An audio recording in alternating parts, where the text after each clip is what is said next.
Christmas time, Christmas. Good morning, Morgan, and happy Thursday. Yes, good morning, and unusually, a very happy Thursday to you.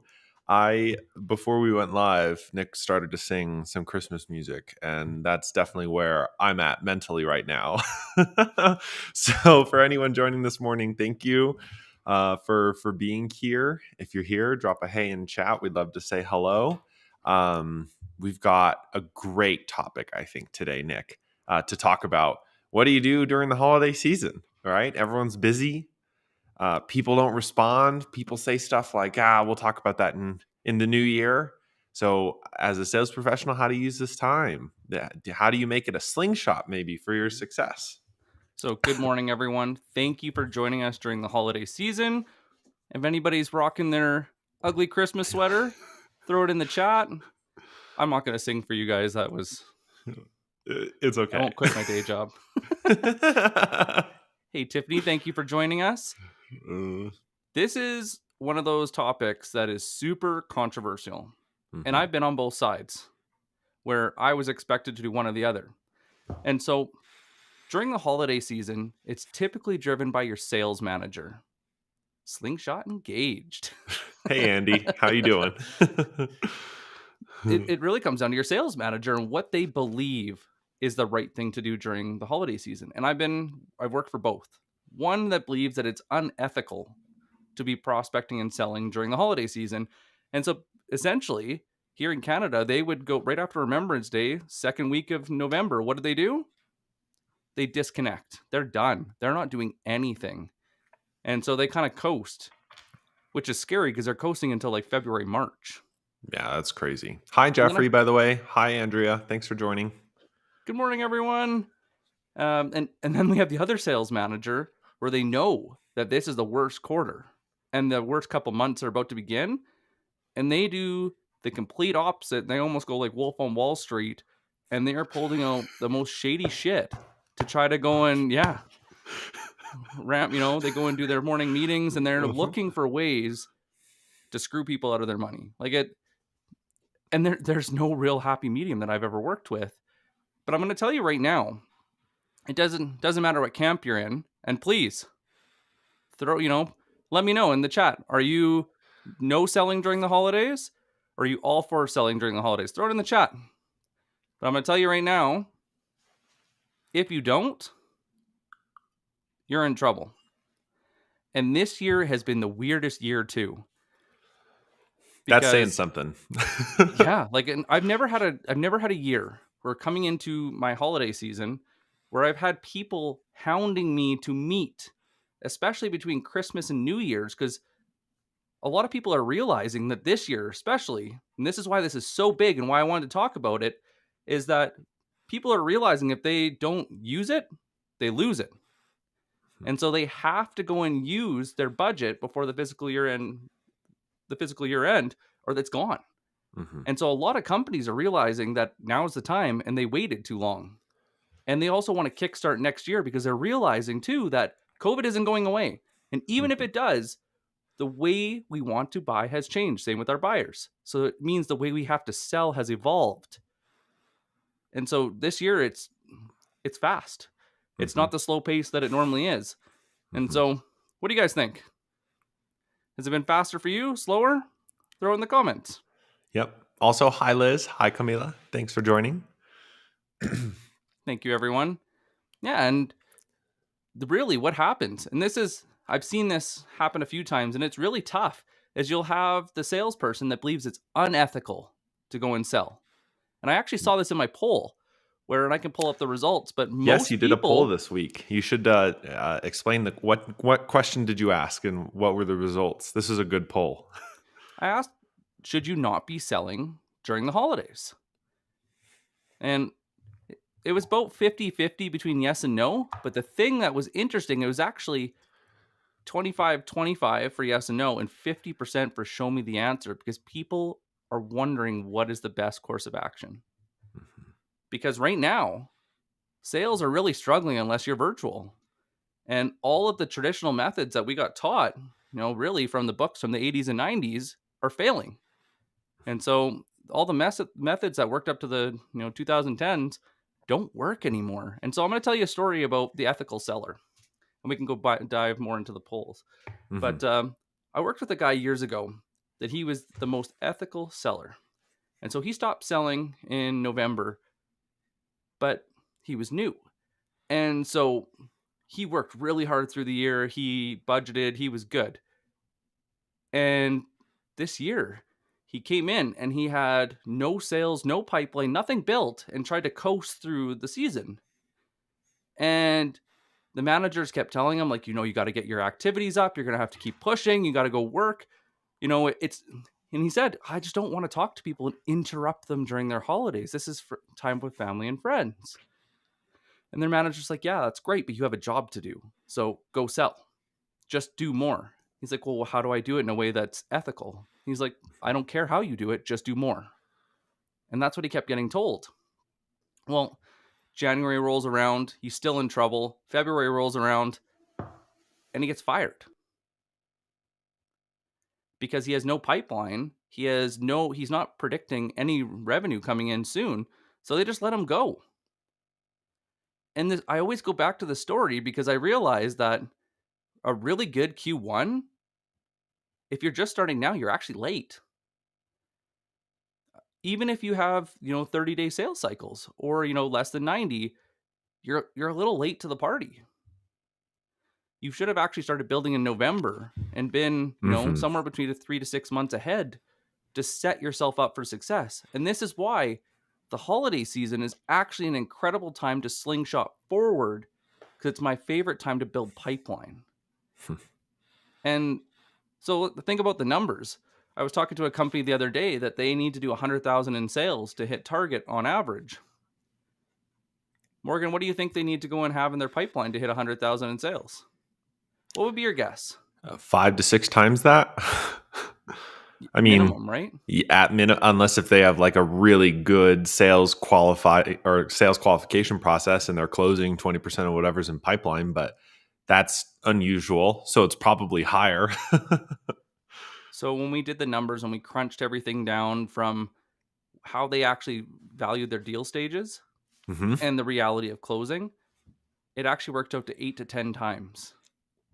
Just for a rolling 90, they'd have to have about $800,000 to $1 million sitting in pipeline to hit their numbers.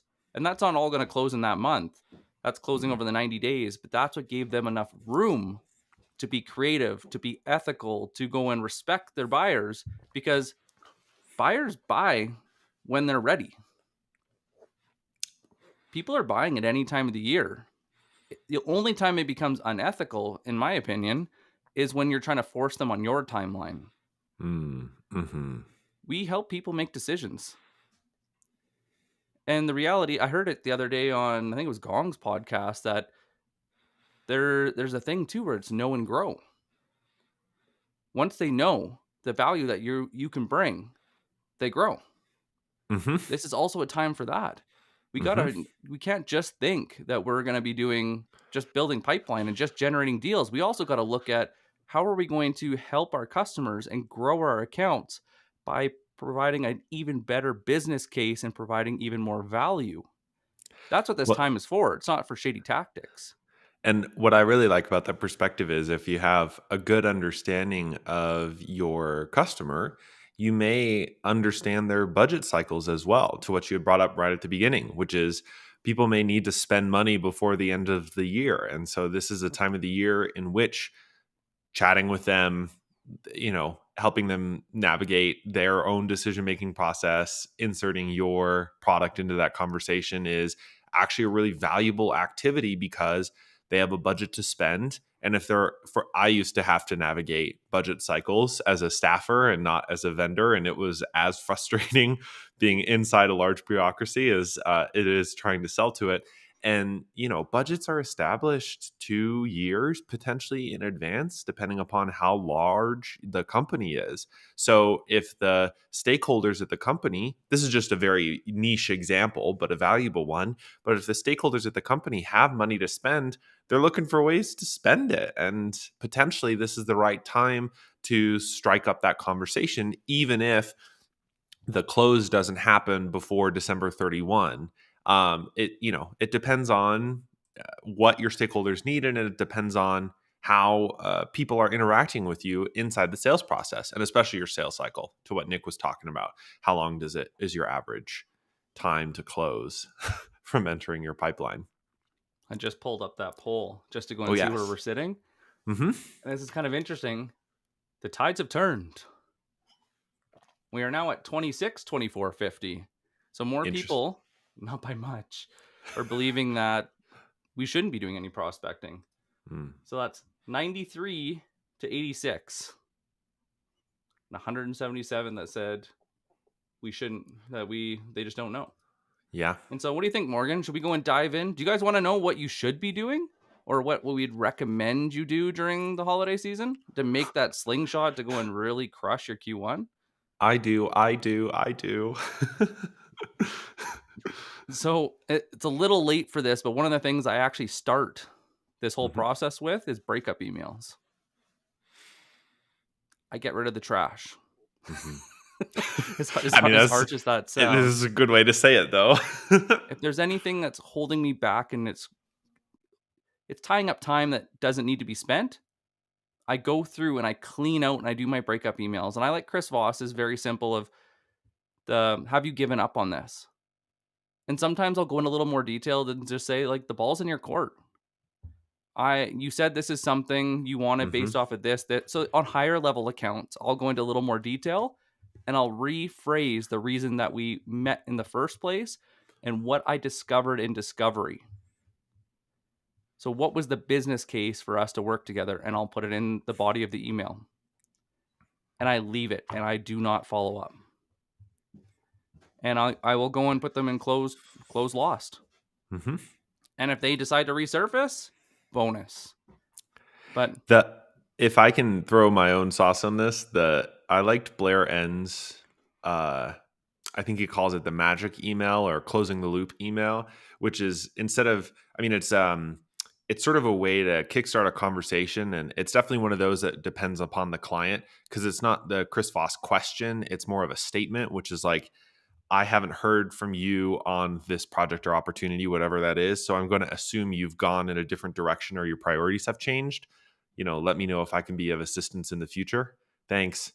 And I've used that to success, at least in the creative world, because the clients, they're like, we just got too busy. We forgot to get back to you, all that rest. So it can be a conversation opener. And either of them, it just, I think, depends upon the kinds of clients that you're servicing and how much detail they need, yeah. to be reminded.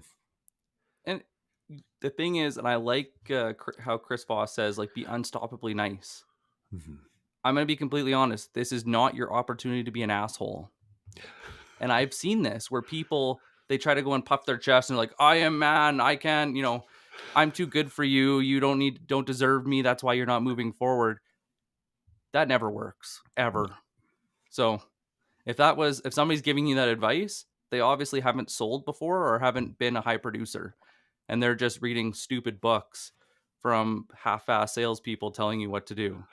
And there's a lot out there. So just so you know, that will ruin your reputation if you're sending those types of emails to VPs and high, like seniority. I wouldn't recommend it. It does not work well. Any guess on the next one, Morgan? No, I'm ready to be surprised. It's to do an analysis of the year. Mm-hmm. And so what I do is I go into the CRM and I do a win-loss analysis. Because business priorities change and our knowledge of the customer should get better with every year. So you got to go dip into your CRM, HubSpot, Salesforce, whatever you're using. Go in there, go into closed won and closed lost. Look at the most profitable customers. And if you don't know which ones, that's okay. Go talk to management, go talk to finance, go and figure out which ones are the best to deal with. Go talk to customer success. Get them everybody in a room and do your best to do an audit and figure out who bought the fastest, who was the easiest to go and find the value. And they discovered it. Maybe they discovered it themselves. Like they were quick. They're like, this is the best product I've ever had. And success was able to onboard them quickly and move them through that process.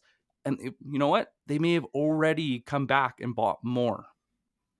Those are who I want you to go into your win-loss analysis with, because if you do it with everyone, you won't see the trends. And try to keep it to industries if you can. If you can't, then you have to go and focus on psychographics, which you'll see inside their heads, why is this working? And you have to ask the really tough questions. And this takes time, so you don't want to rush it.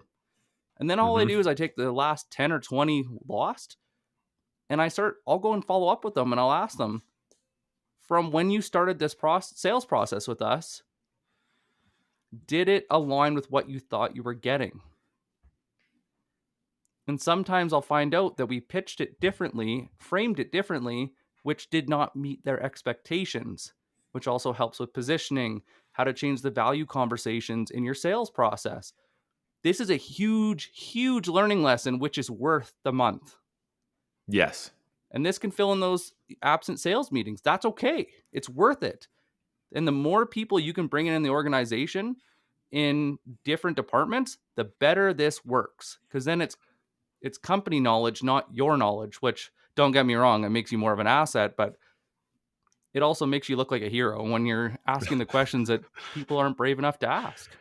Well, and I think at a broader level, like 'tis the season for annual reflection, anyways. And for me, the reason that that's important, not just in a personal life, but in your business activities, is that you've probably learned a lot over this past however many months. I know a lot of people this last year have switched jobs, they've joined new companies, they've occupied new roles, and it's a Mm-hmm. great opportunity to sort of make a little space to say, okay, what do I know now that I didn't know 4 months ago or 6 months ago? That is actually an unbelievably powerful question, because and if you write it all down, and I mean pen and paper or something like actually physical, and Documented. say, here's actually what I know now that I didn't know then, it can really help clarify and condense your thoughts about what you now know about your customers, what you now know about your sales processes. And when you fold in what Nick is talking about here, now starting in literally a couple weeks, you'll be able to resume with confidence in the new year all of this assembled and assimilated knowledge about your customers, what worked, what didn't work. And you can be able to communicate that to other folks on your sales teams or your managers or other people in this conversation that you're having, saying, here's what here's what I figured out. And also, more importantly, it just makes you better. As Nick was saying, like, makes you more of an asset. Not that knowledge alone is power, but that your ability to use the knowledge at your disposal and use it to great effect in the sales process allows you to either accelerate pipeline, find the right personas to start a conversation with at an individual account, because you saw the 10 wins that pipeline had in the last 3 months all started with a particular kind of person at these companies. But if you don't Mm-hmm. look, you don't know. It's guesswork, and it's best to. I mean, guesswork's fine, but the less that you can guess and the more confident that you can be that the decisions you're making are historically successful, the more successful you can be. You coined it really well. I don't know if you stole this from someone else, but it was still great. Earned wisdom. It's Oh, your earned wisdom that mhm. you have. And actually, one of the activities I used to do every year is I would actually, whether I could or not, I would build a presentation as if I was presenting to the board my knowledge of accounts, of personas, of deals, and I would basically do a marketing report as in a sales role of business development. And one of the hardest things I did when I did that as well is I'd also look at who did we retain and who did we grow, and I would compare those to who we originally bought. And so this is a powerful exercise that I very rarely see, but it was one of the reasons why I think my retention started to go up a lot, is because I started to really not focus on my sales process as much as I focused on who I was talking to Mhm. and the messaging that I was using to really get their ear, because it was what they needed to hear and it was also the best fit for us. And that is a win-win. But you can't just get that by half-fast and stumbling upon it. It's with reflection that you get there. Mhm. And so now you have these lists, Morgan. What do you think you do with them? I don't know, Nick. more than I'm just just playing playing dumb, coy. man. I'm just gonna let you continue to What I do is expound. I update my account lists. This is my time where I'll do my cleanse, and that's part of why I do the breakup emails. And I will go and sort through my account list and my lead list to make sure I'm talking to the right accounts, that my segmentation is correct, and that my who I pick for my personas were the right people to talk to. And I've also noticed that different personas show up in different industries and different company sizes. And that's also another reflection of, okay, who is another influencer? Who is another decision maker that I had to go and include? Is it somebody that I should bring into the fold right away, or should I be waiting for them to jump in at the last second and crush my deal? I like to get ahead of things, because nothing worse than somebody coming in at the finish line and going, actually, I would like to veto this whole process. Goodbye. That's the worst. Ugh. It really is.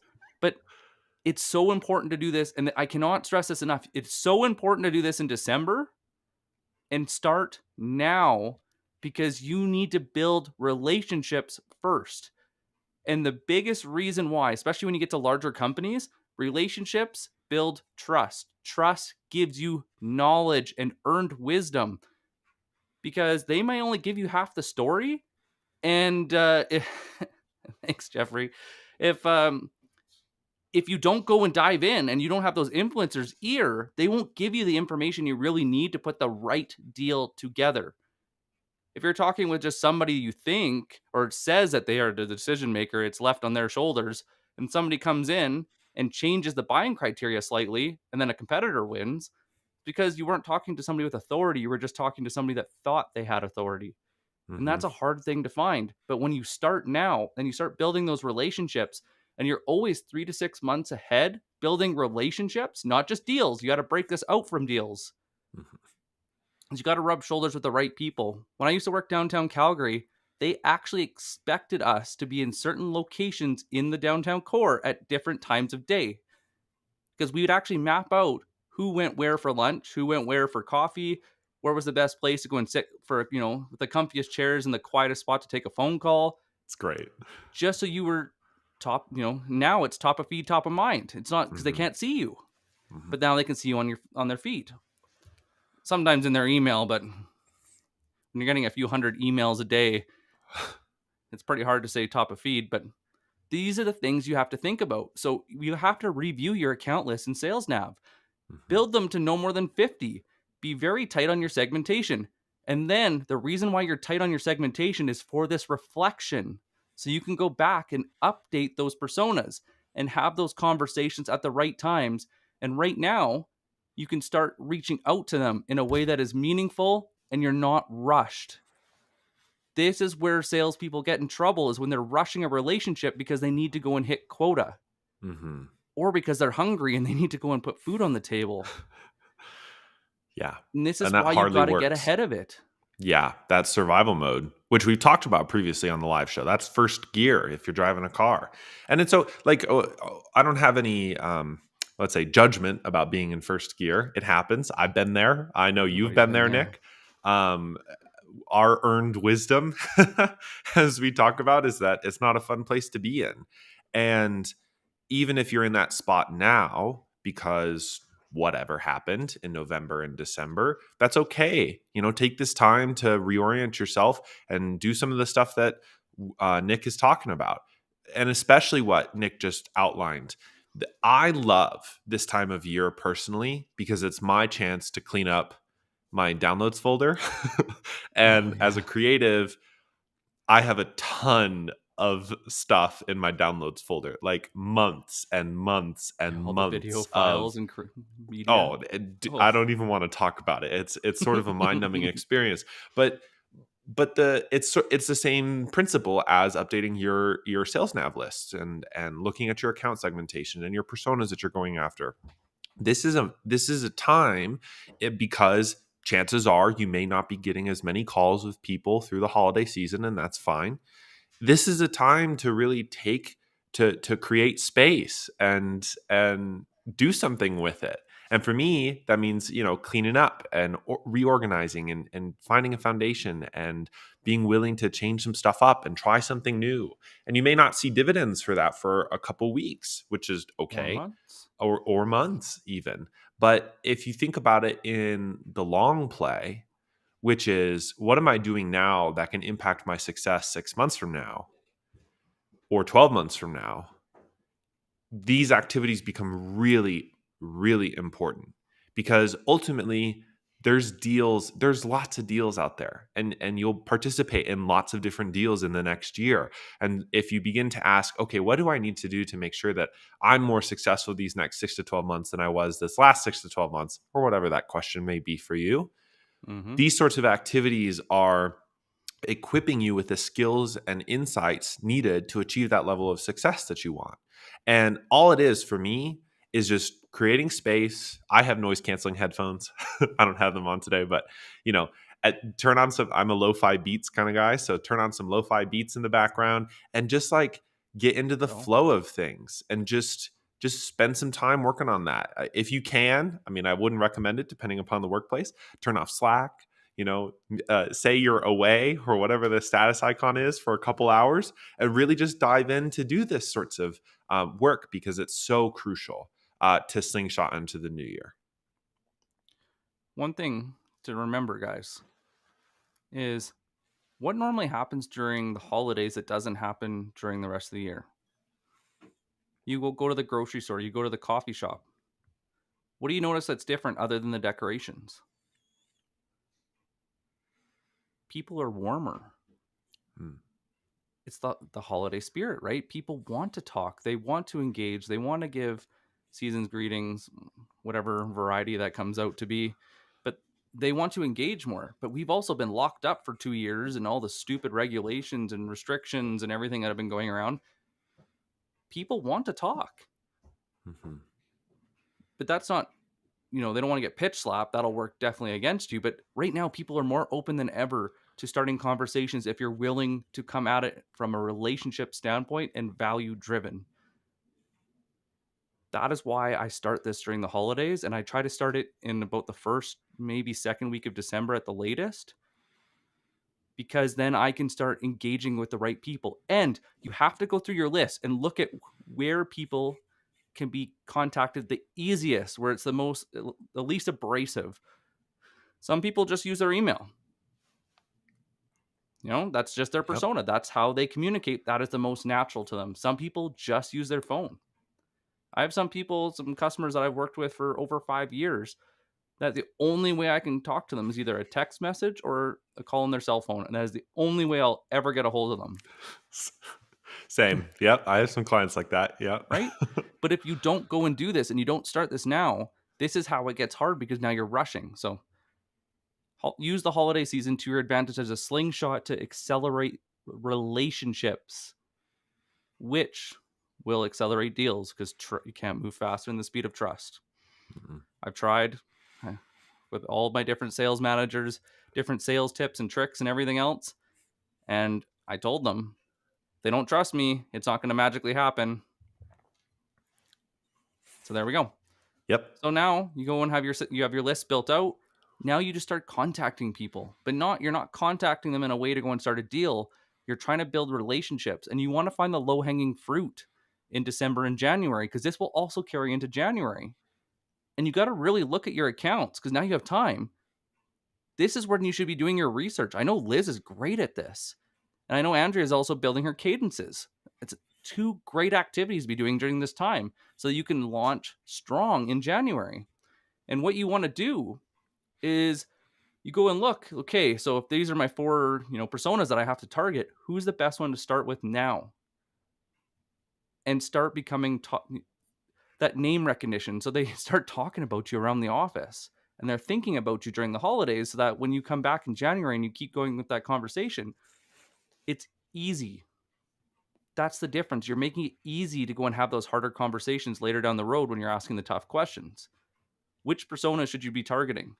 Are they on LinkedIn? Where are they? How can you get a hold of them in a way that doesn't, you know, trigger their spidey senses that you're trying to sell them shit?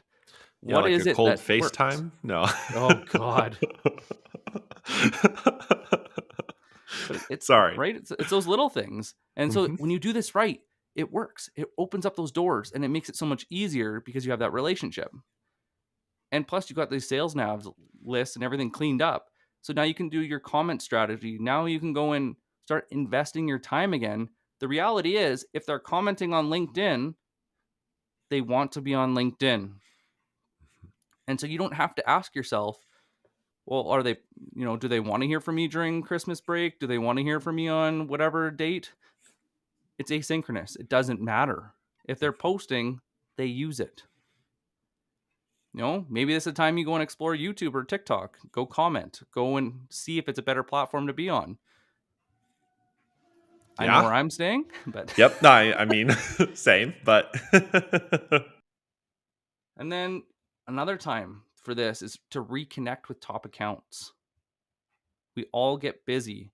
And just before everybody starts to slow down to go and spend time with friends and family, how can you reconnect in a meaningful way?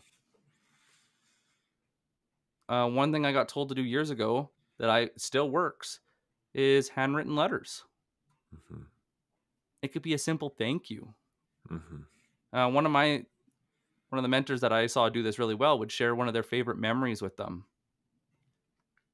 That's really good. and it was always really powerful. Mhm. But because it's a letter, they open it whenever they're ready. You could also do this with a video. Try it with Vidyard. Mhm. I've seen people do it. I don't haven't heard any of the metrics to see if it worked. But you got to get creative and you got to do it in a way that's unexpected but valuable. That is how this works. If it comes across as salesy, they're like, "Oh, they're just trying to sell me something." It doesn't work. Or if it feels like they're lining up, like I think they're trying to go and line me up to sell me something in the new year, it doesn't work. So that's why it has to be unexpected value and it has to be about the person, not the deal. And so think, and if you guys want to go and shoot me a DM or Morgan to go and Mhm. brainstorm, please do. Also let me know what works. I use messaging a lot of the time. I'll just go and give them a phone call, ask them how they've been, and I have that conversation with them instead because that's what I prefer, and it's worked for me in the past. I might actually, talking it through, I think I might go and try videos this year because then they can see it when they have time Yep. and share that memory. Yeah, and what's so crucial to me is your insistence on it's just building a relationship. Just providing value, checking in how they are, how you doing. Those sorts of conversations are so meaningful during this time of year. And it can feel difficult as a sales professional or somebody who has something to sell to be like, well, how do I, how do I just have a conversation? And I actually got a call from someone just the other day asking about this. Like, well, how do I sort of continue this conversation? Like, I reached out to them and asked them how they were. And I was like, well, what if you were at a party with them? Like, what if you're at a holiday party? What would you talk about? Would you talk about work? Would you try and sell them? Probably not, right? You want to know, how do you, I mean, there's so many endless topics. And think of it like you're having a conversation at some sort of holiday party. At least that's one approach that could work for you. And the reason that that's important is it centers the conversation on just building a relationship and getting to know each other more. Every business deal I have ever been a part of has always included more than just the deal. It's Mm-hmm. it's about I learn about their kids, I learn about where they're from. I learned this hilarious story one time where they were like backcountry skiing in Switzerland, whatever. Okay. Like there's all sorts of things and experiences we all have to share. And that builds trust Mm-hmm. because one of the crucial elements of trust is called the vault. Okay. But basically, the vault is shared experiences and being a little vulnerable with each other and not telling other people about what you learned about this person. That's the essential premise. And that starts with just talking about life and just having a conversation. And what Nick said is so crucial. It's the holiday season. People want to feel connected, especially after these last couple of years. where we have felt so disconnected, or there's been so much noise and we felt so on edge all the time, it can be really meaningful just to have a good conversation with someone and to show up generously. That's another crucial element of trust. To be generous with your time and just to to build a relationship with someone. It doesn't have to be about a business deal. And in fact, in my experience, and I'm sure in yours, Nick, the more that I've tried to push the business deal, the quicker the deal goes south. I've never understood why when you slow things down, things go faster. And maybe Mm. it's just because you're building depth, but it's like the golden word is no. You tell somebody no, and then they're trying to wonder why.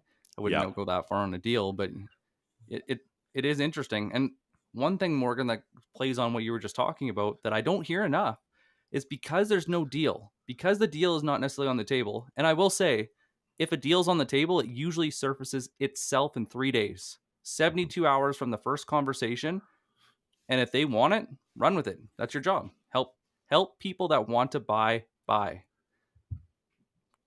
But one thing I don't hear people talk about enough is because there's no deal, you get to talk to people one on one. And so this is where I go back to talking about influencers is I go and dive in with the influencers and deals to figure out what's in it for them. Of course, there's a business, there has to be a business case. But Always. after the business case, what can win deals is also what's in it for the other people involved, the personal wins. Does somebody just want to keep their job? So they're going trying to implement something so that they look good? Are they trying to go and increase revenue because, the quota hasn't been attained by reps. So they're trying to go and hit it for the next, 2-3 months so that they can go and get that promotion they want. People aren't going to open up to you right away about that. That's earned. But that's why this is so critical. And this is why it's a slingshot, because you can spend the next 2 months strategically building relationships in your industry and market. You can also network with the influencers on social media that are in your market and have your client's ear. So, who in your industry do people listen to and engage with on a regular basis? Dive in. We talked about this with the cold prospecting on LinkedIn. Go comment on their post. Be one of the first to comment, but go down through the comments, find people in your ICP, and the worst case scenario is you're just going to learn more about your customers, which helps Hmm. with cadences. This is why I do this. Is I can go and figure out more of my cadences and my messaging and my language so I can provide more value from the first message. And what is so funny that you just pointed out when you had said next couple of months, it's not like, I mean, at least in my experience working in larger organizations, and this is even true in the smaller ones that I've worked with, January 3rd, or whenever that rolls around, whatever the first day of the new year is after the holiday, is not the day people close. Everybody's still slightly hungover from New Year's, okay? Like everything's gonna kind of keep on going, and maybe there is a deal to close immediately, but that's not going to be super frequent. So these sorts of skills apply not just because it's December, but throughout the whole year, of course, but especially as the year gets started, especially if you have like a 90-day sales cycle and you're reaching out to somebody at the end of the year or in early January, that means that may not close if it's a good opportunity until March or April. So spend the time now just to build the relationship. And lo and behold, and at least from what we've experienced, that tends to actually quicken the sales cycle. Yeah, it Or actually it will can. reduce your sales cycle by about half. Hmm. Just because you have trust. Yeah, because you're getting the right information faster than anyone else, which allows you to identify the right problem faster and then solve it in a way that has a legitimate business case that makes it urgent so they buy now. Why change? Why now? Hmm. Two important questions that just got answered. And why your company, why you, why spend the money, all get answered in the process. Hmm. Super critical. What do you think, Morgan? What else should people be doing? If I had one thing for people to look at, actually, this is a little bit more on the reflection side. I This is a little bit more of a deep dive. So this is when you have maybe nothing to do, or you have a couple hours on your hand that you really want to do. Is I would go and review, if you're doing cold emailing or emailing, I would go and review what worked. And this is a little more granular examination. But especially if you've switched jobs or if you've not been in the same position for the whole year or more than this past year, chances are you've had to learn a new product or learn a new process, learn a new messaging, positioning statements, and you've probably tried and experimented with different ways to communicate that to potential buyers. And it's so easy, at least for me, for all of that just to become noise and for me not to really critically examine what was working and what wasn't working. And this is a riff on what was mentioned earlier when you're looking at win loss and pipeline. But if you're really struggling or if you're really curious about how can I get people to respond? What really worked? I would go back and look who are the prospects that you're talking to and how and look at the messaging that you used with them versus the messaging that you used with other people that maybe didn't respond or eventually didn't work out. Like, what did you use the same language? And if so, what were the differences between the people that you were talking to some of Nick's analysis? But for me, I mean, as the marketer, where's my hat? The message that you tell, the story that you tell, the messaging that you use, how you position your product, those are all crucial elements of especially the early sales process to get people's attention and to get people Mm-hmm. interested and engaged with what you may have to offer. So even with all this relationship building stuff we're talking about, eventually the conversation may turn to a product or it may eventually turn to what your company has to offer. That's fine, and you want to be equipped with the kind of messaging and positioning that may work for them. So I would go back and review, especially emails or messages inside LinkedIn, like what really got people's attention. And if you haven't been experimenting and you're using the same exact thing all across the board, then I would use this time to dream up some new opportunities and to dream up some new stories that you might be able to try out in the new year. And what I mean by that is not huge riffs or huge innovations on the existing story, but slight alterations, right? So instead of prioritizing problem X, now you're prioritizing problem Y. Chances are your product solves a couple different problems. Or Mm-hmm. instead of saying, this company also uses our product, how about another company? Or, I mean, there's all sorts of endless little alterations that you might be able to experiment with. To me, just to close the loop on this, the reason that's important is different people need different things.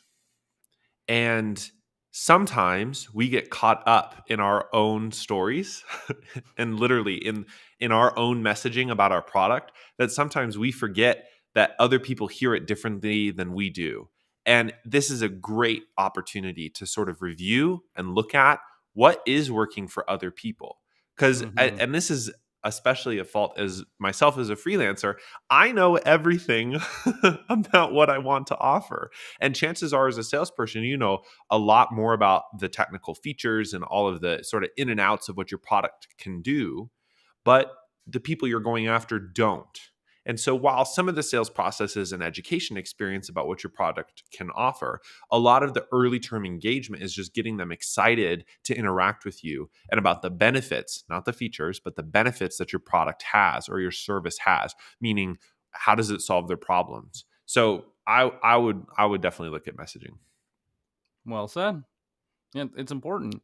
Hmm. And I think the only other thing that I'd like to add in the show, and then I'd like to open it up for questions. So I think this is a Yes. really important topic just to go and air out some questions because I know I've got a lot in my DMs, is skill development. The only other thing that I don't hear enough is this is the time we have time.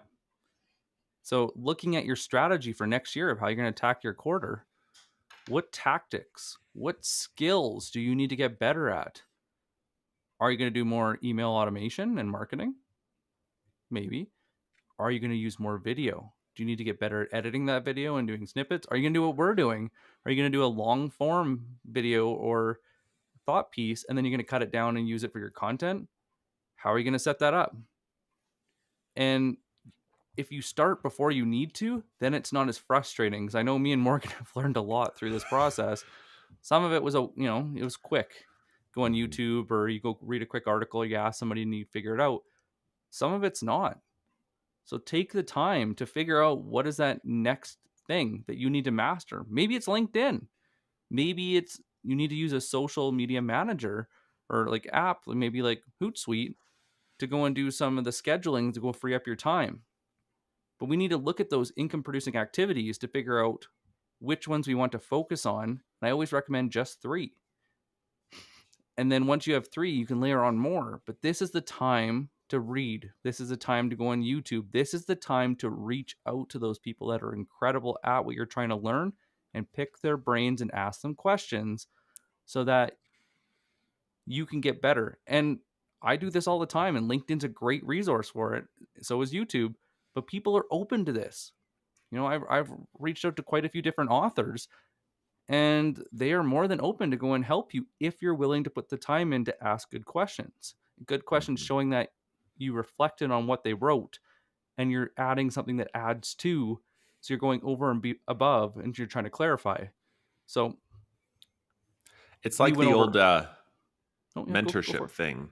Like, Mm-hmm. when I was, what I see with a lot of younger folks who are emerging, especially from like college and or early in their career, there's always this question of like, how do I get a mentor? And the funny thing is, everyone wants to mentor someone. Like, that's so cool. You get to say, "Oh, I have a mentee," and it's the same thing. All it is asking good questions. It's looking for their insight. It's getting their advice. Psychologically, a mentor is status. It provides them status, and so. Similarly, if you're asking questions to influencers or authors or anybody else, it validates that status that they want, and so you're getting insight from them. It's sort of the same thing, in a different way, of course. And if you don't have a mentor, find one. It's great to learn from other people with different perspectives, and it's time of year. If you want to kick off the new year with upgrading skills, 'tis the season. Sorry, I think I cut you off, Nick. No, I was just going to do a wrap up. Cool. So Yep. really simple. Sounds really simple. So, yeah, I mean, we say really simple, but we chuckle about that. Yeah. And please, if there's anything you guys have questions about, or if you're just not sure, please shoot us a message and we can clarify for you. But this is what I've done and it works. And this is what I've also asked other people going from that poll and asking them is breakup emails, clean your list, get rid of the garbage, free up your time, win-loss analysis. Every year the market changes a little bit. So does your knowledge of that customer, and that's where the real value comes in. Update it. Account and lead lists. As your market changes, so will your positioning and so will your targets. So figure out from that earned wisdom what accounts you should target this year, what segments, and then what personas align with those segments that you should be building relationships now. Cadences. Go through those cadences and update it with that new messaging that you've developed that from the win-loss and those other conversations. Professional development. This is a great time to learn, to get those tactics for the next strategy for the next quarter. Dive in. It's a good investment. And mentorship. Mm-hmm. Mentorship is powerful. People love when you reach out to them to go and respect their experience and knowledge. Totally. Also works in a comment. Yeah. Well, thank you everyone for joining today. Nick, this has been such a fun session, and I hope everyone can construct their holiday sales slingshot. We'll be back next week with some predictions for 2022, because of course we couldn't escape that classic idea, but it's actually going to be a really fun conversation. I can't wait. So thanks everyone, and happy Thursday, as strange as that is to say. Ho, ho, ho. Merry Christmas. Bye. Thank you, everyone. Bye.